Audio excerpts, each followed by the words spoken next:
السلام علیکم ورحمۃ اللہ وبرکاتہ۔ الحمد للہ الذی لم یزل فی علاہ سنیا اذا عاملته وجدته ملیا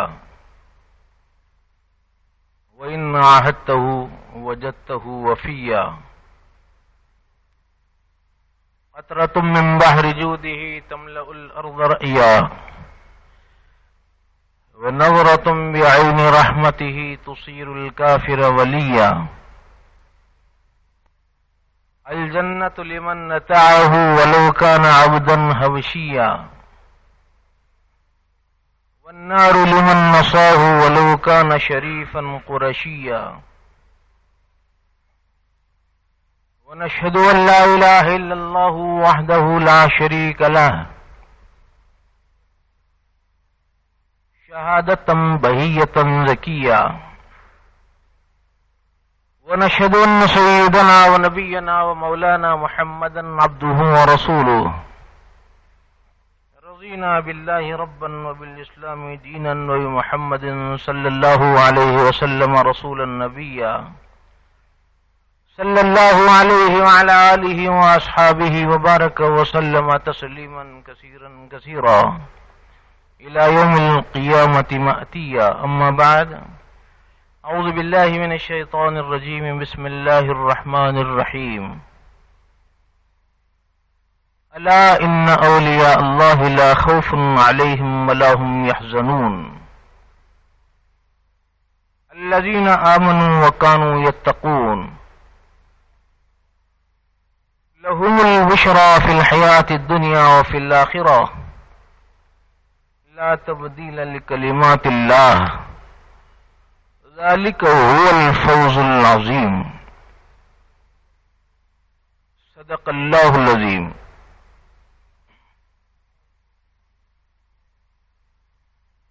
محترم بزرگوں اور عزیز ساتھیوں، ایک خاص عنوان سے ہم اور آپ جمع ہیں۔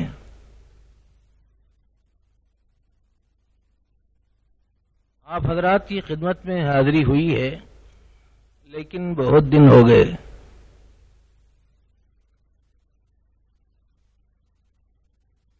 ایک عرصے بعد آپ حضرات کے پاس آنے کا موقع ملا اور ایک خصوصی عنوان کے تحت آپ سے کچھ باتیں عرض کرنے کی شکل نکل آئی۔ اللہ تعالی اس کو قبول فرمائے۔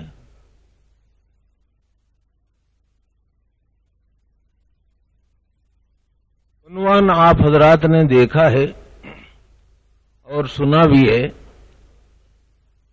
اولیاء اللہ کے بارے میں۔ قرآن مجید میں اولیاء کرام کا تذکرہ ہے۔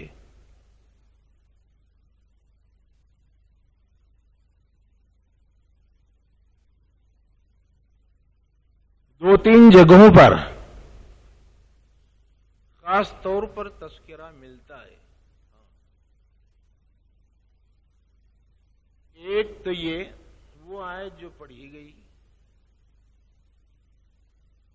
اس کے علاوہ ایک اور آیت کا ایک حصہ ہے جس میں پروردگار عالم نے یہ بات ارشاد فرمائی ہے، ان اولیاؤہ الا المتقون۔ ان تین لفظوں میں اللہ تعالی نے تین باتیں ارشاد فرمائی ہیں۔ ایک یہ ہے کہ اولیاء ہوتے ہیں، اور دوسرے یہ کہ اولیاء متقی اور پرہیزگار ہوتے ہیں، تقوی والی زندگی سے آراستہ اور ہدایت والی زندگی سے آراستہ پیراستہ رہتے ہیں۔ اور جملے کا پہلا لفظ اور پہلا کلمہ یہ بتاتا ہے کہ اگر ایمان اور تقوی والی بات نہ ہو تو پھر ویسے افراد کا تعلق ولایت سے نہیں ہوتا۔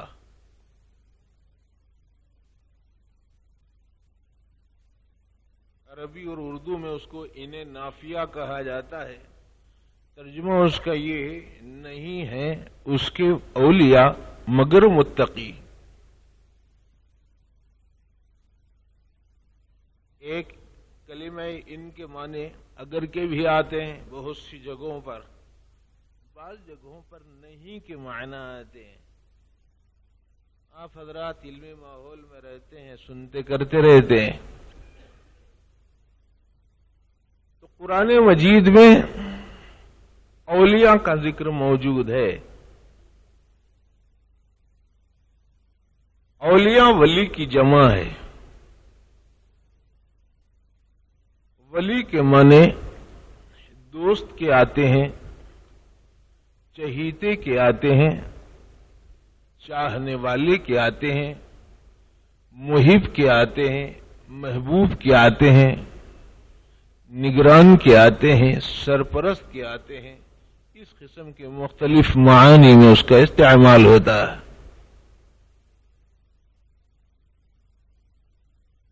اولیاء کئی قسم کے ہوتے ہیں، لیکن ہمیشہ اس بات کو یاد رکھنا چاہیے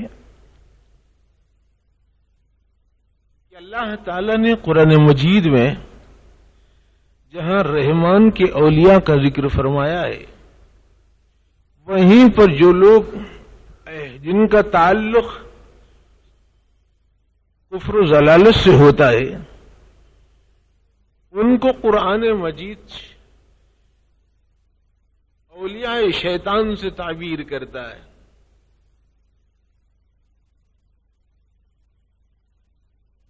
والذین کفروا اولیاؤہم الطاغوت. اہل کفر و ضلال،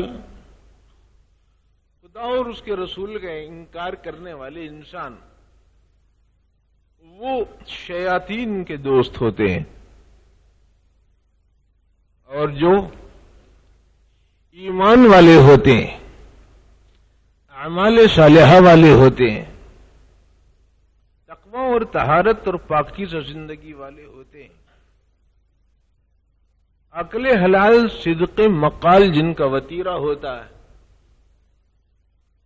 اپنے ظاہر اور باطن کو صحیح رخ پر لے چلنے والے لوگ ہوتے ہیں، وہ اولیاء اللہ کہلاتے ہیں.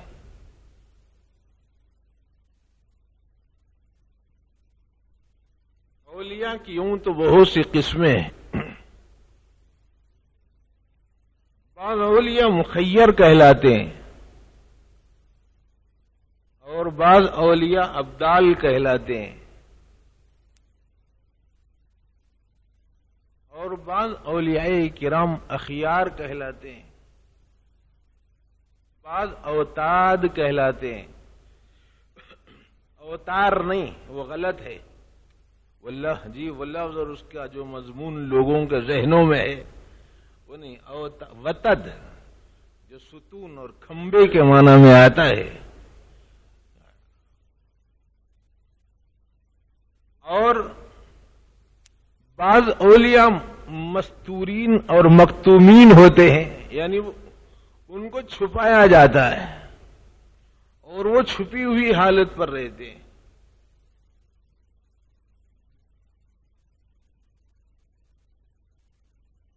اور بعض اولیاء کرام نجبا کہلاتے ہیں اور بعض اس قسم کے مقربین کہلاتے ہیں، محسنین کہلاتے ہیں.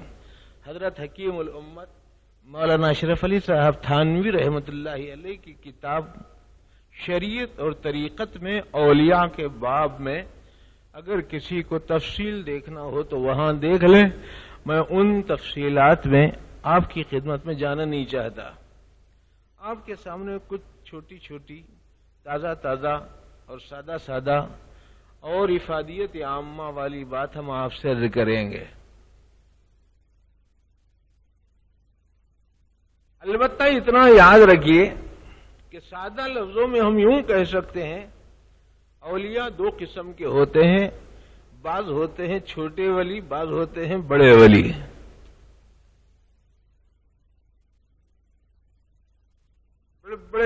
اولیاء بھی ہوتے ہیں، مراتب کے اعتبار سے کم و بیش رہتے ہیں۔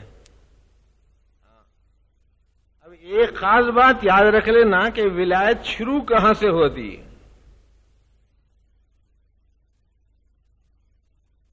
اللہ نے قرآن مجید میں اس کا اشارہ دیا ہے، اللہ ولی الذین آمنوا یخرجہم من الظلمات الی النور۔ اللہ ولی ہے اہل ایمان کا، جہاں سے ایمان شروع وہاں سے ولایت شروع۔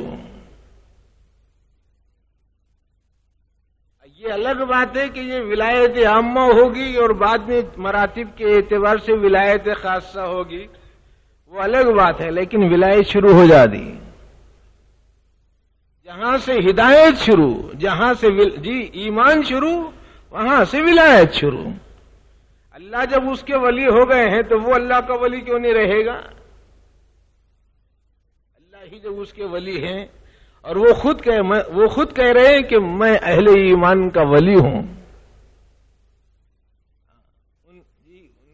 ان کی نگہداشت کر لیتا ہوں، ان کا محافظ ہوں، اور ان کا دوست ہوں، اور ان کا محب ہوں، اور ان کا محبوب ہوں، تو یہ حق تعالیٰ کی جو نسبتیں لگ جاتی ہیں ایمان۔ معلوم ہے ایمان کسے کہتے ہیں؟ لوگ آسان سمجھ رہے ایمان اور یقین لوگ آسان سمجھ رہے ہیں، آسان بات نہیں ہے، بہت بڑی بات ہے۔ اتنی بڑی بات ہے کہ اس کو سمجھانے کے لیے انبیاء کرام علیہ السلام کو بھیجا گیا۔ اتنی اونچی بات ہے۔ گھر بنا لینا آسان ہے، سڑکیں بنا لینا آسان ہے، اور مکانات بنا لینا آسان ہے، چیزیں بنا لینا آسان ہے، اور سونا چاندی کے ڈھیر جمع کر لینا آسان ہے، لیکن جو سب سے مشکل کام ہے وہ کسی شخص کے دل اور دماغ کو ایمان اور قرآن کے انوار سے معمور کرنا ہے۔ اس لیے ایمان والی نسبت، یقین والی محنت سب سے اونچی محنت کہلاتی۔ مگر ہم لوگوں کا کہاں ہے یقین؟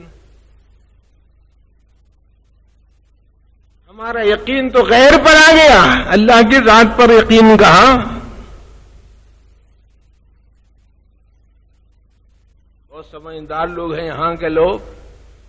ایک بات بتاؤ، دیکھیں گے آپ حضرات سنتے ہیں، بڑے سوجھ بوجھ والے ہیں۔ دیکھو، اگر ایک مورتی بنائی جائے اور وہ قد آدم ہو، 6, 7 فٹ 8 فٹ 9 فٹ کی بنائی جائے، اور اس کے سر سے لے کر پاؤں تک اس کو سنہرا بنا دیا جائے، اس کے بال بھی سونے کے، اس کے بہوں بھی سونے کے، اس کی آنکھوں کے پلک بھی سونے کے، اس کی آنکھیں بھی سونے کی، اس کے کان بھی سونے کے، اس کے دانت اور چہرہ بھی سونے کا، اس کی ناک بھی سونے کی، اس کے ہاتھ پاؤں بھی سونے کے، اس کا پیٹ بھی سونے کے، اس کا سراپا سونے کا۔ بس وہ کتنا ہی سونا لگے، آدھا کنٹل لگے، پون کنٹل لگے، کنٹل لگے، بحث اس سے نہیں ہے، لیکن ایک مورتی تیار ہو، مثال سمجھانے کے لیے عرض کر رہا ہوں، بات جلدی سے سمجھ میں آتی۔ اگر اس مورتی کی طرف اشارہ کر کے کوئی آپ میں سے کسی بھی شخص کے بارے میں، چھوٹے سے چھوٹا بچہ ہو یہاں کا، بے شعور بچہ ہو، 14-15 سال کا ہو، 15-17 برس کا ہو، 20-25 سال کا ہو، یا 70-80 سال کا ہو، اس شخص سے آپ پوچھیں، اس بچے سے یا نوجوان سے، اے نوجوان یہ بتاؤ کہ یہ جو مورتی ہے یہ کچھ نفع پہنچاتی ہے آپ کو؟ وہ کہتا ہے کہ صاحب آپ مجھے کیا سمجھ رہے ہیں؟ میں لا الہ الا اللہ محمد رسول اللہ پڑھتا ہوں، میں لا الہ الا اللہ محمد رسول اللہ پڑھتا ہوں، آپ مورتی کے تعلق سے نفع پہنچانے والے کا کیا شعور دینا چاہ رہے ہیں؟ نعوذ باللہ، کبھی بھی ایسا نہیں ہو سکتا کہ وہ نفع پہنچائے۔ اچھا، اگر پھر اس سے آپ یہ پوچھیں اچھا یہ بتاؤں کہ اس سے کچھ نقصان تو نہیں پہنچے گا تم کو، تو کیا کہتا ہے کہ صاحب اس مورتی سے نقصان کے پہنچنے کا کیا تصور ہے؟ میں مسلمان ہوں، صاحب ایمان ہوں، اسلام کی نسبت ہے، اسلام کا تعلق ہے، قرآن سے رابطہ ہے، اللہ اور اس کے رسول پر ایمان رکھنے والا ہوں، آپ کیسی بات پوچھ رہے ہیں؟ ایک مورتی کے بارے میں جو سر سے پاؤں تک سونے میں ڈھکی چھپی ہے، نفع اور نقصان کا مالک سمجھ رہے؟ بالکل نہیں، نہ نفع پہنچتا نہ نقصان۔ یہی تو جواب دیں گے نا بھائی، اور ایسے ہی جواب کی توقع ہے اور ویسا ہی رہنا چاہیے۔ لیکن ایک خاص بات آپ سے یہ پوچھنا ہے کہ اس کے بعد کیا کرے اسی آدمی کو؟ اسی مورتی کے ہاتھ کی انگلی کا ایک پورا توڑ کے اس کے ہاتھ میں دے دے، ہتھیلی میں رکھے، ہتھیلی میں رکھ کے پوچھئے کہ محترم اس سے کچھ فائدہ ہوتا ہے کیا ہے؟ آپ کچھ محسوس کر رہے ہیں کیا؟ فائدہ بول رہے ہیں مول صاحب، 1 تولے سے زیادہ ہے، 7,000 کے قریب ہے۔ واہ، کدھر گیا شعور؟ یقین کا شعور کدھر چلا گیا؟ جس پتلے کے کل سے نفع اور نقصان کا انکار کر رہا تھا، اس کے جز میں آ کے پھنس گیا۔ ہمارا اتنا کمزور ایمان ہے، اسی لیے اصحاب دعوت و عزیمت اس یقین کو پیدا کرنے کی دعوت دیتے ہیں۔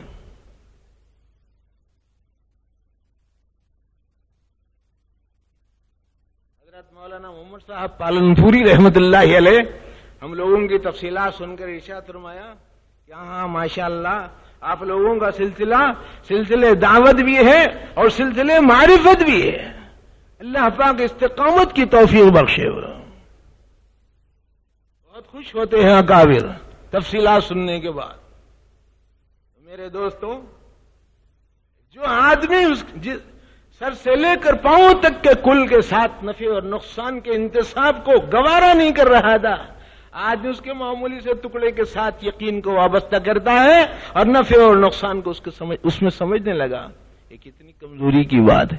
اس لیے میرے دوستو، اللہ کی ذات کا یقین پیدا ہونا چاہیے، کیونکہ ہمیں اولیاء کی فہرست میں داخلہ لینا ہے۔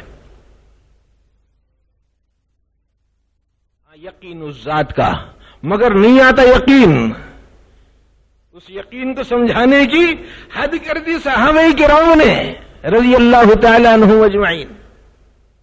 اس عنوان میں زیادہ بسط تفصیل میں گئے بغیر ایک مثال کے بعد ہم آپ کی خدمت میں اپنے مضمون کو آگے بڑھائیں گے۔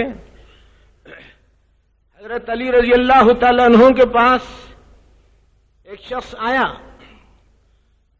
اور پریشان حال تھا بہت زیادہ، کوئی سجائی نہ دے رہا تھا، تو حضرت نے ارشاد فرمایا کہ نہیں، اللہ تعالیٰ تجھے رزق پہنچا دیں گے،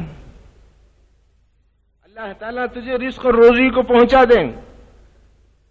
اس نے کہا کہ میں تھوڑا کروں تو بھی، ہاں بہت کروں تب بھی، تو جی ہاں، اور اگر کچھ مجھ سے نہ ہو سکا تب بھی، تو ہاں جو مقدر کا ہے وہ برابر مل جائے گا۔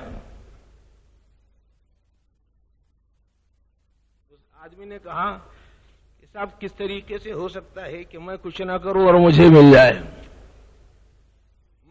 میں کچھ نہ کروں اور مجھے مل جائے، کیسے ہو سکتا ہے ایسا؟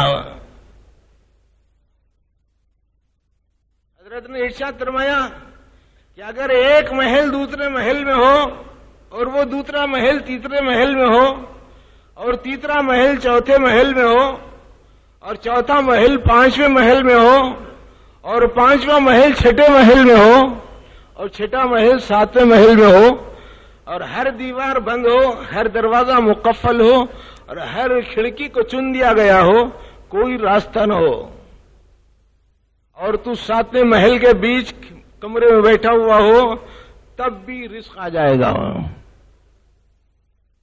تب بھی رزق آ جائے گا. اس آدمی کو سمجھ میں نہ آیا. اس نے کہا کہ صاحب مجھے سمجھ میں نہیں آ رہا ہے کہ آپ کس انداز پر بات کو سمجھانا چاہ رہے ہیں. میں کہنے رزق آ جائے گا. اس نے کہا کہ مجھے سمجھ میں نہ آیا.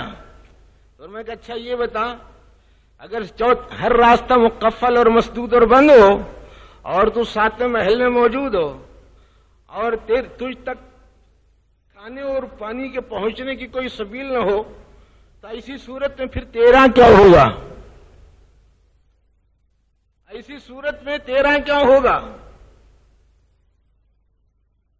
اس نے کہا کہ صاحب میں بیمار پڑ جاؤں گا. میں بیمار پڑ جاؤں گا. آپ نے کہا کہ پھر اس کے بعد کیا ہوگا؟ کہنے لگا کہ صاحب اس کے بعد بس جو بھی ہوتا ہے سب کے ساتھ وہ بھی میرے ساتھ ہو جائے گا. نہیں بولے کیا ہوگا کیا؟ بولے موت آ جائے گی اور میں مر جاؤں گا. اور میں آ جائے گی، موت آ جائے گی؟ بولے ہاں آ جائے گی. یقین ہے؟ ہاں ہے.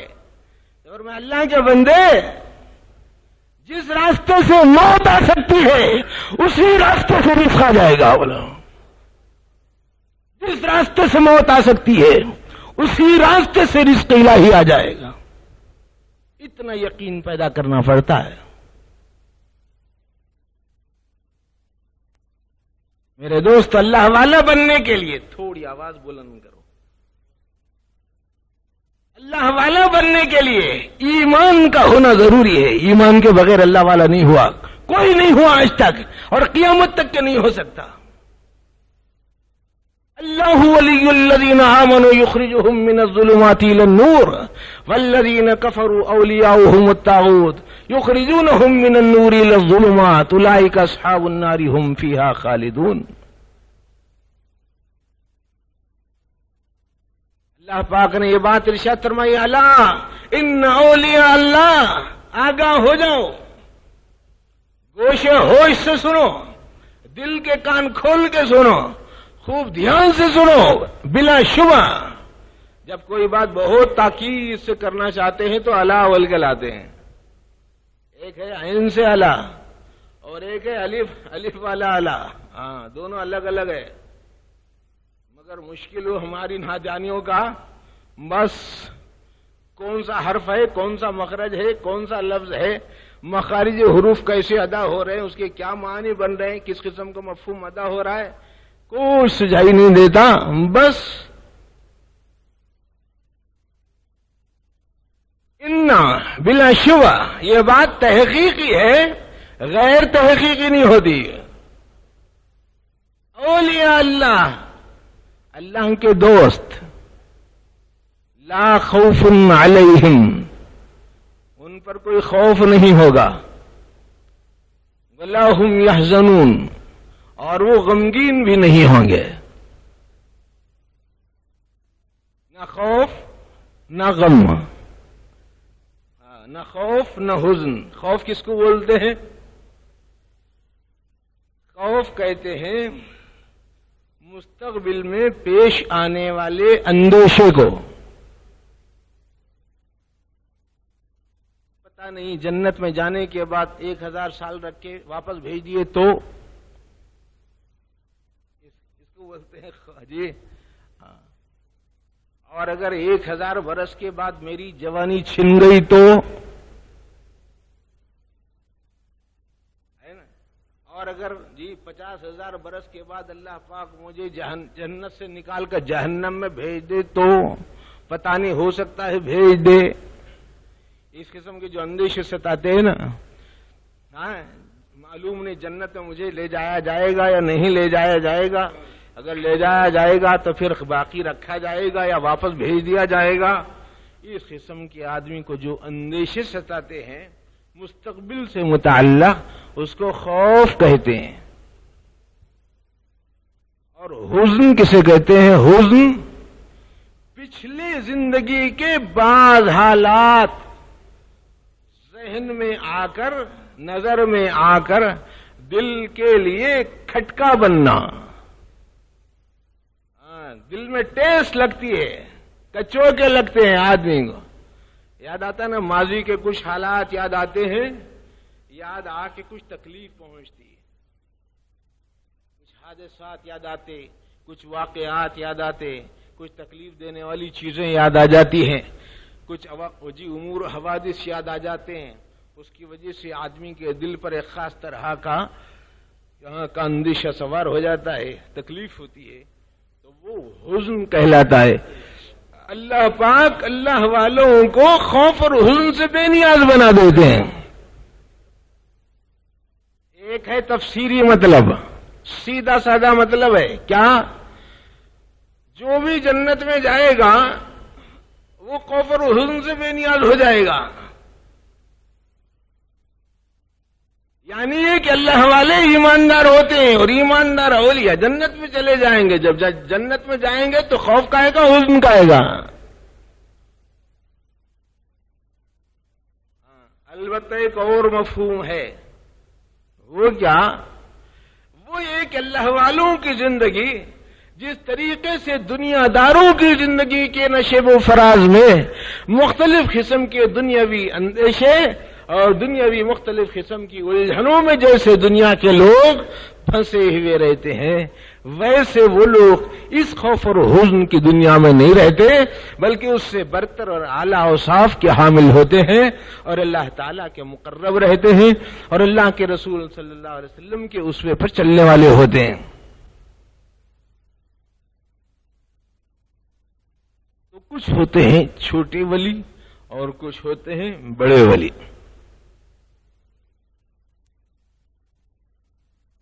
بڑے بڑے اولیاء میں مثال کے طور پر حضرت سری سختی رحمت اللہ علیہ,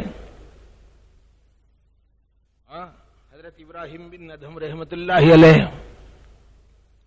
حضرت سدید الدین حذیفہ المرعشی رحمت اللہ علیہ, حضرت شیخ عبد القادر جیلانی رحمت اللہ علیہ, حضرت خواجہ معین الدین چشتی سنجری سمل اجمیری رحمت اللہ علیہ, حضرت خواجہ بہاء الدین نقشبندی رحمت اللہ علیہ, حضرت شیخ شہاب الدین سہروردی رحمت اللہ علیہ. یہ بڑے بڑے درجے کے اور بھی سینکڑوں نہیں, ہزاروں نہیں, لاکھوں اولیاء ہیں, اور معلوم نہیں کس کا مرتبہ اللہ کے نزدیک کتنا اونچا, کتنا بلند, کتنا عمدہ, کتنا اچھا. اور اللہ نے جن کی زندگیوں کو قبول فرمایا ان میں سے چند حضرات کے کچھ اشارات دینا ہے. آپ حضرات کی اس مجلس اور بیٹھک میں اس میں سے خاص طور پر ایک بات یاد رکھ لیجیے. حضرت خواجہ معین الدین چشتی اجمیری رحمت اللہ علیہ, جن کے بارے میں ان دنوں کچھ تذکرے بھی چل رہے ہیں, اور دنیا کے بے شمار انسان حضرت سے نسبت کو بہت بڑا ذریعہ خیر سمجھ رہے ہیں. میرے دوستو, اولیاء کرام سے محبت اور نسبت اور تعلق اچھی چیز ہے, لیکن اس کا صحیح فائدہ صرف وہ شخص اٹھا سکتے ہیں جن کو اللہ تعالی نے ایمان اور اعمال صالحہ کی دولت سے سرفراز فرمایا اور وہ صحیح استفادہ کر سکتے ہوں, فیض صحیح اٹھا سکتے ہوں. مشکل یہ ہے کہ ہم لوگ یا تو افراد کے شکار ہو گئے ہیں یا تفرید کے شکار ہو گئے ہیں. اتنا زیادہ غلو اور زیادتی ہو رہی ہے کہ آدمی سنتوں کے حدود کو پامال کر کے بدعت کے دائرے میں داخل ہو رہا ہے, یا تو ایسا ہو رہا ہے یا انکار کی سطح پر اتنا آ رہا ہے کہ اصل بات کو بھی آدمی تسلیم کرنے کو تیار نہیں. حالانکہ وہ بھی بڑا جھول ہے, وہ بھی بڑا جھول ہے. حق بات یہ ہے کہ راہ اوسط ہے صراط مستقیم. ہدایت اور صراط مستقیم جو ہے وہ سیدھا راستہ بڑا نازک راستہ ہے. اسی لیے ایک کہنے والے نے کہا دنیا میں سیدھی راہ بھی ایک پل صراط ہے. تو میرے دوستو, اللہ والے جو ہوتے ہیں ان اولیاء اللہ بہت سارے گزرے، بہت سے موجود ہیں، اور قیامت تک کے معلوم نہیں اللہ تعالیٰ کے کتنے مقبول بندے اس دنیا میں رہیں گے جن کے ساتھ رہنے کا قرآن مجید میں حکم آیا ہے۔ فرمایا اللہ تعالیٰ نے یا ایھا الذین آمنوا اتقوا اللہ وکونوا مع الصادقین، اے ایمان والو اللہ سے ڈرو اور سچوں کے ساتھ ہو جاؤ۔ ایک بزرگ سے ایک شخص نے پوچھا کہ صاحب آپ سچوں کے ساتھ رہنے کی بات کرتے ہیں، میں دیکھنا چاہتا ہوں کوئی سچا ہے کیا دنیا میں؟ وہ کون ہے؟ مشرق میں ہے کہ مغرب میں ہے، شمال میں ہے، جنوب میں ہے، کہاں پر ہے؟ میں دیکھنا چاہ رہا ہوں اس سچے کی صورت میں۔ یعنی وہ اس طنز میں تھے وہ بیچارے کہ دنیا میں سچے موجود نہیں ہیں۔ جی سارے اس کے سارے انسانوں کی دنیا پر جھوٹوں کی دنیا ہے، جس کو صاحب آپ سچوں کے ساتھ رہنے کی بات کرتے ہیں، میں دیکھنا چاہتا ہوں کوئی سچا ہے کیا دنیا میں؟ وہ کون ہے؟ مشرق میں ہے کہ مغرب میں ہے، شمال میں ہے، جنوب میں ہے، کہاں پر ہے؟ میں دیکھنا چاہ رہا ہوں اس سچے کی صورت میں۔ یعنی وہ اس طنز میں تھے وہ بیچارے کہ دنیا میں سچے موجود نہیں ہیں۔ جی سارے اس کے سارے انسانوں کی دنیا پر جھوٹوں کی دنیا ہے، جس کو دیکھو جھوٹ میں، جس کو دیکھو غیبت میں، جس کو دیکھو چغلی میں، اور جس کو دیکھو افساد میں، اور جس کو دیکھو دنیا کے اعتبار سے معاشرتی بگاڑ میں، ہر لحاظ سے بگڑے ہوئے حالات انسانوں کے اندر موجود ہے۔ صاحب سچے ہیں کیا بتاؤ؟ ان بزرگ نے ارشاد فرمایا کہ دیکھو اللہ پاک نے یہ بات کہی ہے اتقوا اللہ وکونوا مع الصادقین، تقوی اختیار کرو، اللہ سے ڈرو، سچوں کے ساتھ ہو جاؤ۔ یہ جو سچوں کے ساتھ ہونے کا جو حکم ہوا ہے، یہ بتائیے سچوں کو رکھ کر اللہ پاک حکم دے گے یا سچوں کو اٹھا کے اللہ حکم دیں گے؟ حکم کون سی صورت میں صحیح ہوگا؟ اگر ایک بھی سچا موجود نہ ہو تو حکم دینا غلط ہو جاتا پروردگار عالم کا۔ سچوں کے ساتھ رہنے کا حکم اسی وقت ہو سکتا ہے جبکہ سچے موجود ہوں، ورنہ کونوا مع الصادقین کا حکم حبا منصورہ نسیم منسیہ کنڈم ہو کے رہ جائے گا، لیکن جانتے ہیں کہ اللہ پاک نے حکم دیا ہے تو سچے موجود رہیں گے۔ ارے نہیں صاحب ہم کو تو سمجھ میں نہیں آ رہا سچے کہاں ہیں؟ تو یہ اپنی نظر کا کھوٹ ہے کہ سچے لوگوں کا کھوٹ ہے؟ ہماری نظر وہاں تک نہیں جا رہی ہے کہ سچے کون ہیں، یہ الگ بات ہے۔ ہمارا ذہن کام نہیں کر رہا، ہماری زبان نہیں کہہ سک رہی، ہماری آنکھیں نہیں دیکھ رہی ہیں، ہمارے ہاتھ ان سچے انسانوں کو نہیں چھو سک رہے ہیں، یہ بات الگ ہے۔ لیکن بات یہ ہے کہ برابر سچے موجود رہتے ہیں۔ اسی لیے وہ لوگ تو رہتے ہیں لیکن اپنی نظر کی کوتاہی رہتی ہے۔ اسی لیے اپنی خرابیوں پہ نظر رکھنا اور دوسروں کی خرابیوں پہ نظر نہیں رکھنا۔ حضرت حکیم الامت رحمت اللہ علیہ نے اپنے مواعظ میں کہیں پر لکھا ہے، طالب علم کے زمانے میں پڑھا تھا ہم نے حضرت کے مواعظ میں سے ایک بات، وہ افریقہ کے جنگل میں ایک حبشی جو ہے کالا کلوٹا بدنما بدصورت راستے سے جا رہا تھا، تو جاتے جاتے راستے میں اس کو ایک آئینہ نظر آیا، بہت دور پہ آئینہ چمک رہا تھا۔ یہ دھوپ کا وقت تھا، چلچلاتی دھوپ تھی، سورج جو ہے سارے ماحول کو تپا رہا تھا اور یہ راستے سے جا رہا تھا۔ اب اس کا ذہن یہ کام کر رہا ہے کہ کون نادان ہوگا، کون بیوقوف ہوگا، اور کتنا عجیب و غریب قسم کا آدمی ہوگا، کتنا احمق اور بیوقوف ہوگا، اتنے بہترین آئینے کو کوئی شخص پھینک کر گیا ہے۔ یہ سوچ کے قریب پہنچ کر اس آئینے کو اٹھا کے اس کو دیکھا۔ اب ظاہر ہے کہ آئینے میں کس کی صورت نظر آئے گی؟ اب وہ آئینے میں دیکھا اور دیکھ کے کہنے لگا کہ او ہو، اتنا بدنما، اتنا بدصورت، اتنا کالا کلوٹا اور اتنا زیادہ مطرود اور اتنا زیادہ نگاہوں سے، اسی واسطے کوئی کمبخت تیرے کو پھینک کے گیا، بلکہ وہ بھی پھینک کے گیا ہوا۔ تو ایسی صورتحال ہم لوگوں کی ہے۔ آئینہ رہتا ہے دوسروں کا، صورت رہتی ہے اپنی، اپنے عیب نظر نہیں آ رہے ہیں، دوسروں کے عیب نظر آ رہے ہیں. عام طور پر یہ صورتحال ہو رہی ہے. اسی لیے اللہ والوں نے کہا کہ سب سے اچھا انسان وہ ہے. حضرت چشتی اجمیری رحمت اللہ علیہ ارشاد فرماتے ہیں انیس الارواح میں سب سے بہترین آدمی وہ ہے، سب سے بہترین آدمی وہ ہے جو اپنے عیبوں پر نظر رکھے، اور سب سے برا آدمی وہ ہے جو دوسروں کے عیبوں پر نظر رکھے.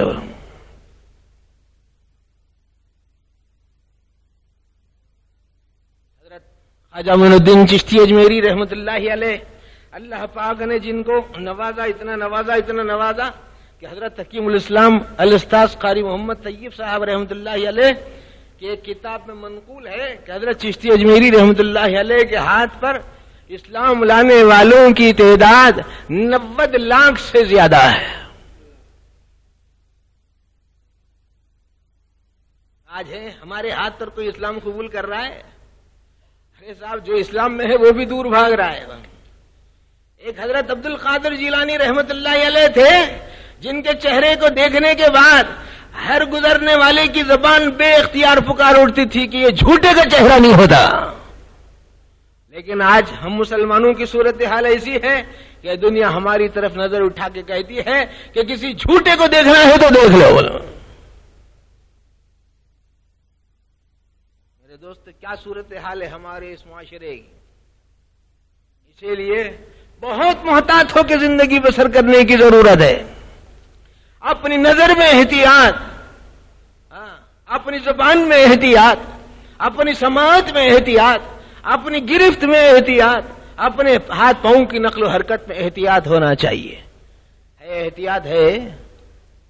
احتیاط کرنے والے وہ حضرات تھے حضرت شیخ عبد القادر جیلانی رحمت اللہ علیہ. دنیا جن کی عرفیت غوث اعظم ہے اور دنیا جن کو اسی نام سے یاد کرتی ہے.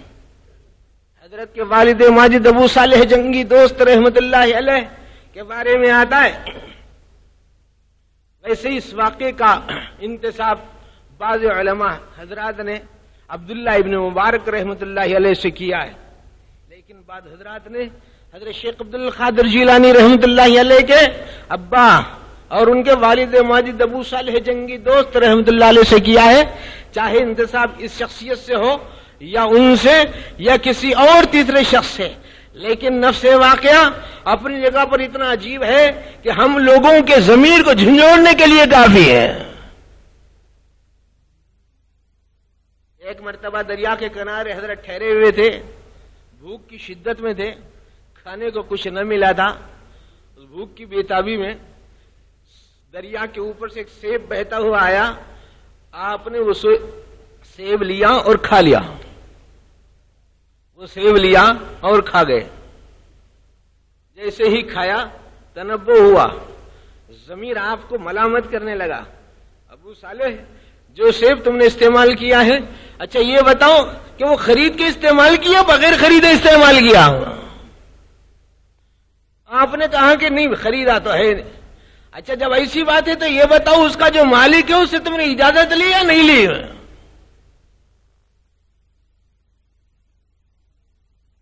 اجازت بھی نہیں لی.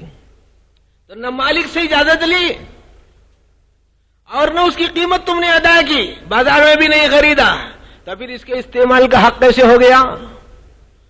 اور قادری سلسلے کی تعلیمات کا آغاز یہیں سے ہوتا ہے کہ ایک چیز ہوتی ہے مملوک اور ایک ہوتا ہے اس کا مالک. اور کسی مملوک اپنی کسی بھی چیز کو جو اس کے پاس موجود ہوتی ہے مالک کی طرف سے، مالک کی اجازت کے بغیر کسی چیز کا استعمال نہیں کر سکتا. مالک کی اجازت کے بغیر کسی چیز کا استعمال نہیں ہو سکتا. حضرت بے چین ہو گئے، اب کیا کرنا چاہیے؟ اب کس کو لے جا کر دوں؟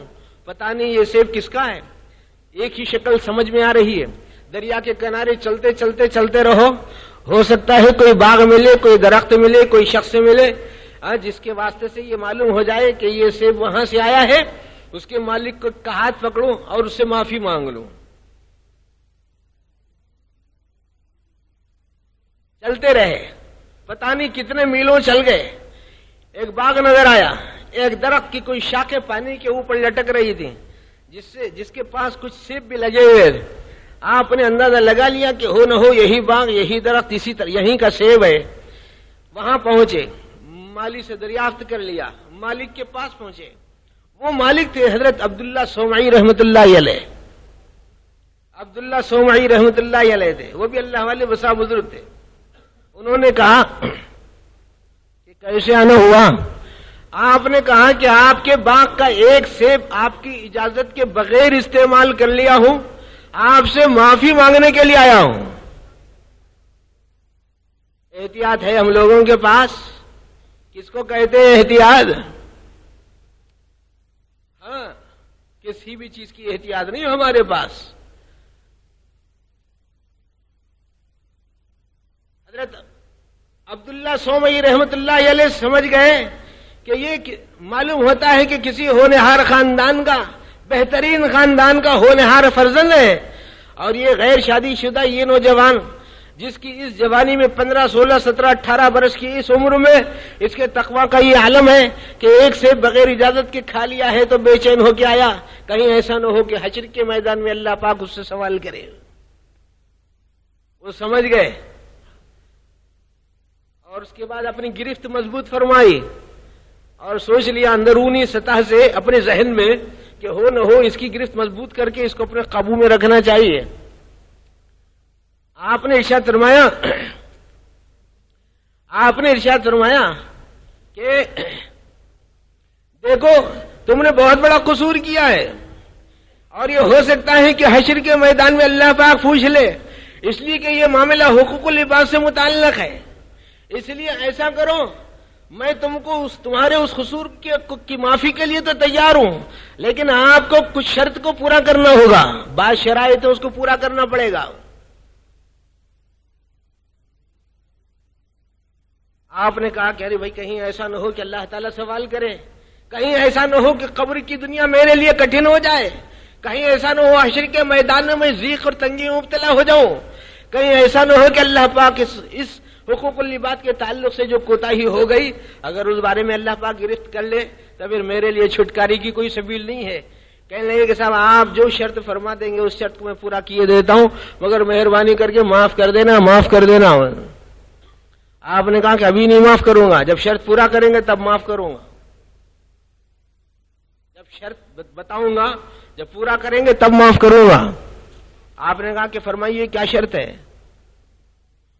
عبداللہ صومعی اس باغ کے مالک نے کہا کہ شرط یہ ہے کہ میری ایک بیٹی سے شادی کرنا پڑے گا. میری ایک بیٹی سے شادی کرنی ہوگی. وہ بیٹی آنکھوں کی اندھی ہے، کانوں کی بہری ہے، زبان کی گونگی ہے، ہاتھوں کی لولی ہے، پیروں کی لنگڑی ہے.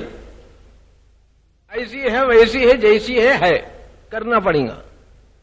قصور معاف کرانا ہے تو یہ کرنا ہوگا. لیکن وہ ابو صالح رحمت اللہ علیہ تھے جن کی سرشت میں صلاحیت کوٹ کوٹ کر بھری ہوئی تھی اور صالحیت کے جذبات سر سے پاؤں تک ہویدا ہو گئے تھے، اور ایسا محسوس ہو رہا تھا کہ یہ مستقبل کا یہ ہونہار فرزند ہے اور بہت زیادہ اعلیٰ ترین پیمانے پر کام کرنے والا اور اللہ والا ہے. عبداللہ صومعی نے اپنی بیٹی سے شادی کر دی، ایجاب و قبول کرا دیا. شام کو ہجلے عروسی دلہن کے کمرے میں آپ کو جانے کی اجازت دے دی. آپ دہلیز میں داخل ہوئے، اس کے سراپا پہ ایک نظر ڈالی، اجازتیں موجود تھی تو سراپا پہ نظر ڈالی. محسوس کیا کہ آنکھ بھی سلامت ہے، ہاتھ پاؤں بھی سلامت محسوس ہو رہے، اور حسن و جمال کا پیکر ہے. معلوم یہ ہوتا ہے کہ بہت بڑی دنیا، حسن کی دنیا سمٹ کر یہاں آئی ہوئی ہے. اب یہ پریشانی ہو گئی.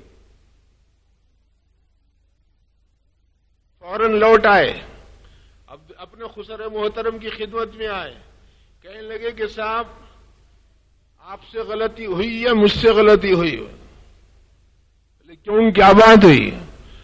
بولے آپ نے جس لڑکی کے اوصاف کا حوالہ دیا تھا اور ایجاب و قبول کرایا تھا. ایجاب و قبول تو میں نے کر لیا، لیکن جب حل عروسی میں داخل ہوا تو میں ان چیزوں کو نہ پایا جن کی نشاندہی آپ نے کی.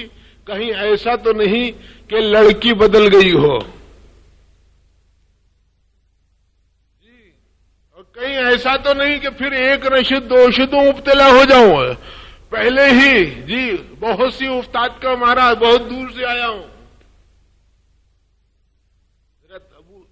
عبداللہ سومئی رحمت اللہ علیہ نے کہا کہ نہیں، تم جہاں قدم رکھ کر واپس لوٹے ہیں اس کمرے میں جو لڑکی ہے وہ میری بیٹی ہے اور تمہاری دلہن ہے، اور ایجاب و قبول ہو چکا ہے.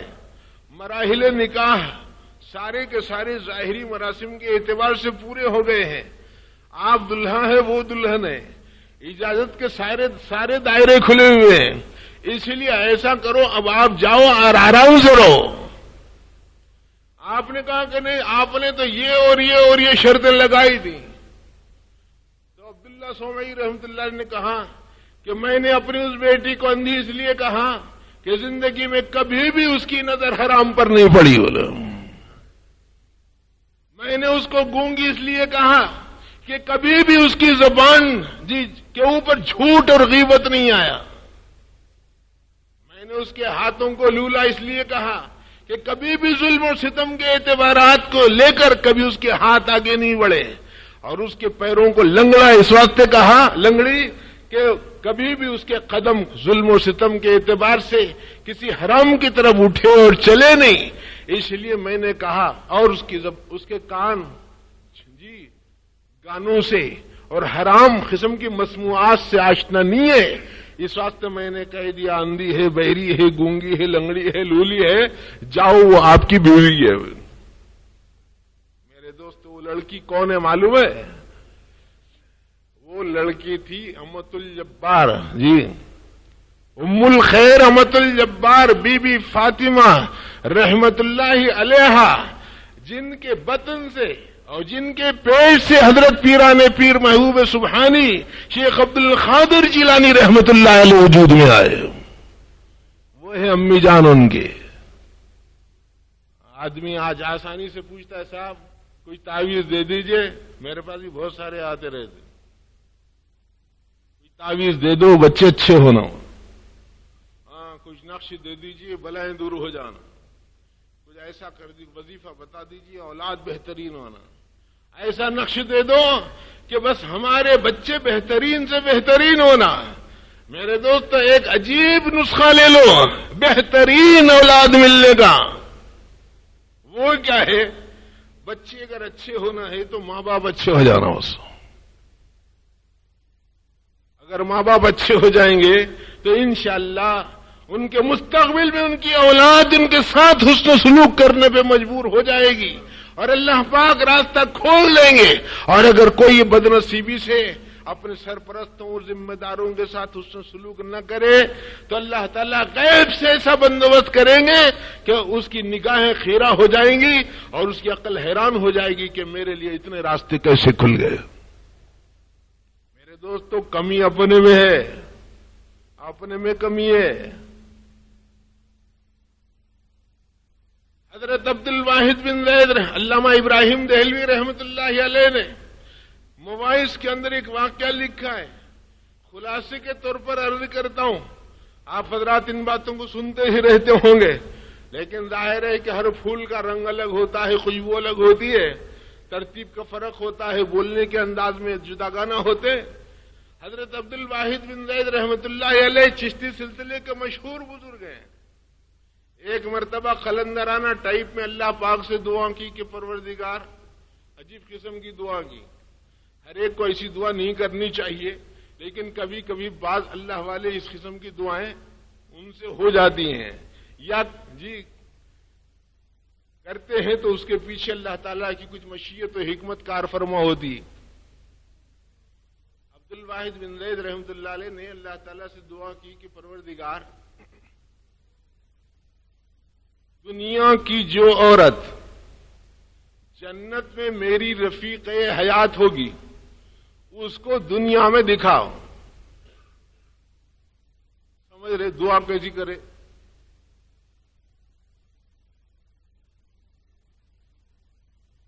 دعائیں کی کہ اے اللہ، دنیا کی جو عورت جنت میں میری زندگی کی رفیقہ ہوگی اس سے ملاقات کرا دی. اللہ میاں نے دعا قبول فرما لی اور کہا کہ بصرے کے فلاں محلے میں جاؤ، وہاں ایک حبشن لونڈی رہتی ہے، وہاں ایک حبشن لونڈی رہتی ہے، وہ تمہاری جنت میں رفیق حیات ہوگی. عطا پتہ لیے حضرت مقام پر پہنچ گئے. لوگوں سے پوچھا کہ وہی حبشن لونڈی کہاں ہے؟ لوگوں نے کہا کہ آپ اور اس کا دونوں کا کیا سروکار ہے، کیا تعلق ہے؟ آپ نے کہا کہ تم کو ان تمام تفصیلات سے بحث نہیں، یہ بتاؤ کہ وہ رہتی کہاں ہے. لوگوں نے کہا کہ اگر آپ چاہتے ہی ہیں تو پہاڑ کے دامن میں چلے جائیے، پہاڑ کے دامن میں جاؤ، وہاں پر وہ بکریاں چرا رہی ہوں گی. آپ وہاں پہنچے اور ایک پہاڑ کے اوپر چڑھ گئے. بہت دور سے آپ دیکھ رہے ہیں، دو قسم کے حالات دیکھے.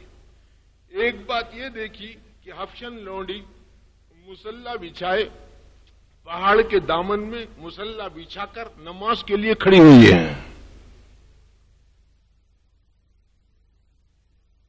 اور دوسری بات آپ نے یہ دیکھی کہ بہت دور فاصلے پر جہاں ان کی بکریاں چر رہی تھیں اس کے ساتھ ساتھ بھیڑیے بھی مل کے چر رہے تھے. بھیڑیے بھی چر رہے تھے. اب تعجب آپ کو دو قسم کا ہوا. ایک تو یہ کہ یہ معمولی سی لونڈی اور اللہ کی اتنی عبادت گزار، اور میری جنت میں رفیقہ حیات. عجیب ماجرا. سوچ ہی رہے تھے، اس نے نماز مکمل کیا، سلام پھیرا اور سلام پھیر کر اپنا چہرہ موڑا اور کہا عبد الواحد بن زید، اتنی جلدی کرنے کی کیا ضرورت تھی جب جنت میں ملاقات ہونے ہی والی تھی.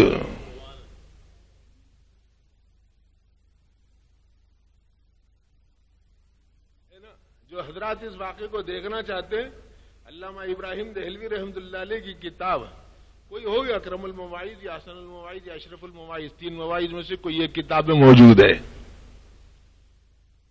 آپ کو ایک تعجب تو یہ ہوا کہ اس بیچاری کو میرا نام کیسے معلوم ہو گیا، اور دوسری بات یہ ہے کہ میری دعا کا اندازہ اس کو کیسے ہوا. اس سے زیادہ اور ایک خاص بات آپ نے یہ دیکھی کہ وہاں پر بھیڑیے بکریوں کے ساتھ چر رہے ہیں. تو جھٹ آپ کی زبان سے نکلا، جو ہوگا، جہاں بھی ہوگا، جہاں جنت میں ملاقات ہوگی اللہ پاک جو رکھیں گے. لیکن یہ جو تعجب خیز جو بات ہے، یہ کیا قصہ ہے؟ بولے کائی کا تعجب خیز قصہ؟ یہ جو بکریاں اور بھیڑیے چر رہے ہیں، حالانکہ دونوں آگ اور پانی ہے نا، یہ ایک جگہ کیسے ہیں؟ تو اس حبشن لوڈی نے کہا عبد الواحد بن زید، بات دراصل یہ ہے کہ جس دن حبشن لونڈی نے اپنے مولا سے صلح کر لی ہے، اس دن سے بھیڑیے بکریوں سے صلح کر لیا ہے. آدمی پوچھتا ہے صاحب بھائی کے حالات ٹھیک نہیں، بہن کے حالات ٹھیک نہیں، جی چچا کے حالات ٹھیک نہیں، تایا کے حالات ٹھیک نہیں، خانگی حالات ٹھیک نہیں، سرکاری حالات ٹھیک نہیں، میرے گھرانے کے حالات ٹھیک نہیں. سب حالات کے ٹھیک ہونے کی ترتیب بتاؤ. میرے دوست، جس دن اپنے شخصی حالات اعمال کے اعتبار سے ٹھیک ہو جائیں گے اور ہم فیصلہ کریں گے اپنی زندگی کے بدلنے کا، بس یہ سمجھو کہ اللہ پاک سارے حالات کو ٹھیک کرنے کی شکلیں پیدا کرنا شروع کر دیں.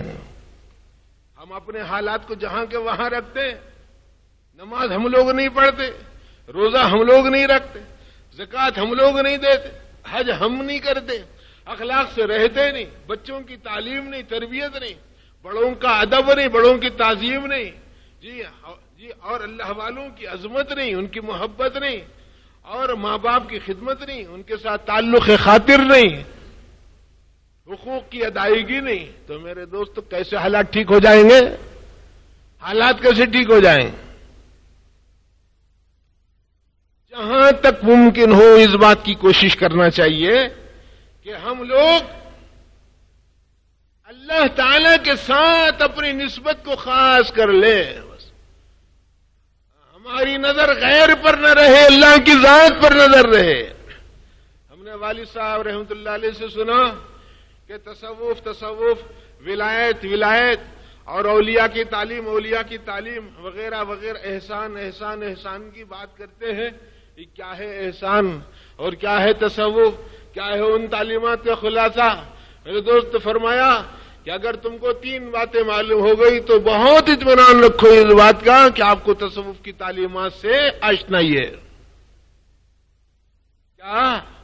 ایک یہ ہے کہ اللہ کیا ہے، اور دوسرے یہ ہے کہ غیر اللہ کیا ہے، اور تیسرے یہ ہے کہ دونوں کا کنیکشن کیا ہے۔ اتنا معلوم ہو گیا تو تصوف معلوم ہو جاتا، احسان معلوم ہو جاتا، اولیاء معلوم ہوتے، ولایت معلوم ہوتی، اپنی بھی حیثیت رتبہ سب کچھ سمجھنے میں آنے لگتا ہے۔ اللہ کیا، غیر اللہ کیا، دونوں کا تعلق کیا۔ ہاں، اب ذہن میں خوب اچھی طرح بٹھا لو، اللہ کیا، غیر اللہ کیا، دونوں میں تعلق کیا ہو۔ اللہ اگر توفیق نہ دے انسان کے بس کا کام نہیں۔ اللہ کیا، غیر اللہ کیا، اور ان دونوں کا تعلق کیا۔ میرے دوست پھر ولایت کا راستہ آسان ہو جائے گا، کسی کے لیے مشکل نہیں ہے۔ یہ الگ بات ہے کہ کچھ خصوصی مراتب اللہ پاک خاص طور سے کسی کو عنایت فرمائے اور وہ بھی نسبتیں اللہ کی طرف سے ودیعت ہوں، لیکن جہاں تک ممکن ہو سکتا ہے مقدور بھر کوشش کر کے ان مراتب علیاء کو حاصل کرنے کی کوشش کرنی چاہیے۔ حضرت شیخ عبد القادر جیلانی رحمت اللہ علیہ بغداد کو تعلیم حاصل کرنے کے لیے جا رہے ہیں۔ ماں سے انہوں نے اجازت لے لی، ماں نے 40 اشرفیاں آپ کی بغل کے پاس جیب میں سی دیں اور بھجواتے ہوئے ایک وصیت اور نصیحت کی کہ بیٹے اپنی زبان پر جھوٹ نہ لانا، ہمیشہ سچ بولنا۔ راستے میں لٹیروں کا قافلہ ملا اور لوٹ مار کرنے والے ڈاکو آئے اور کہنے لگے کہ اے لڑکے تمہارے پاس کچھ ہے؟ آپ نے کہا کہ ہاں ہے۔ آپ نے کہا کہ ہاں ہے۔ وہ مذاق سمجھ کے چلا گیا، ڈاکوؤں کے سردار کے پاس پہنچا، کہنے لگا کہ صاحب ایک نوجوان ہے، عجیب بات کر رہا ہے، جب ہم کہتے ہیں کہ کچھ ہے تو کہتا ہے کہ ہاں ہے، عجیب نوجوان ہے۔ 15 تا 20 سال کے درمیان کی عمر تھی اس وقت حضرت کی۔ تعلیم حاصل کرنے کے لیے بغداد جا رہے، ڈاکوؤں کے سردار نے بلایا اور کہا اے نوجوان تمہارے پاس کیا ہے؟ آپ نے کہا کہ اشرفیاں ہیں۔ اس نے کہا کہ کتنی؟ آپ نے کہا 40۔ اس نے کہا کہاں ہیں؟ آپ نے کہا یہاں ہیں۔ بس دل سے جو بات نکلتی ہے اثر رکھتی ہے، پر نہیں طاقت پرواز مگر رکھتی ہے۔ اس کے دل میں ایک انقلاب آیا، جس میں نہ ہو انقلاب موت ہے وہ زندگی، روح امم کی حیات کشمکش انقلاب۔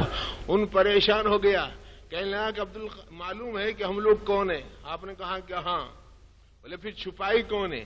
کہا کہ امی سے وعدہ کیا ہوں، لیکن کس بات کا؟ کہ جھوٹ نہیں بولوں گا، ہمیشہ سچ بولوں گا۔ آج ہم لوگ قادریت سے نسبت رکھنے والے، سلاسل سے تعلق رکھنے والے، اللہ والوں سے رابطہ رکھنے والے، میرے دوست اگر پیران پیر رحمت اللہ علیہ کی ابتدائی تعلیم سے بھی ناآشنا ہو گئے یا اس سے دور ہو گئے تو بتاؤ اس کا صحیح فائدہ کیا ہوگا۔ اسی لیے میرے دوستو، مگر اس سچائی کی برکت کیا ہوئی؟ ڈاکوؤں کے سردار نے کہا عبد القادر اپنا ہاتھ بڑھاؤ اور مجھے توبہ کرا دو۔ حضرت شیخ عبد القادر جیلانی رحمت اللہ علیہ نے توبہ کرا دی۔ جب اس شخص نے توبہ کر لی، عبد القادر کے ساتھ ہو گیا رحمہ اللہ۔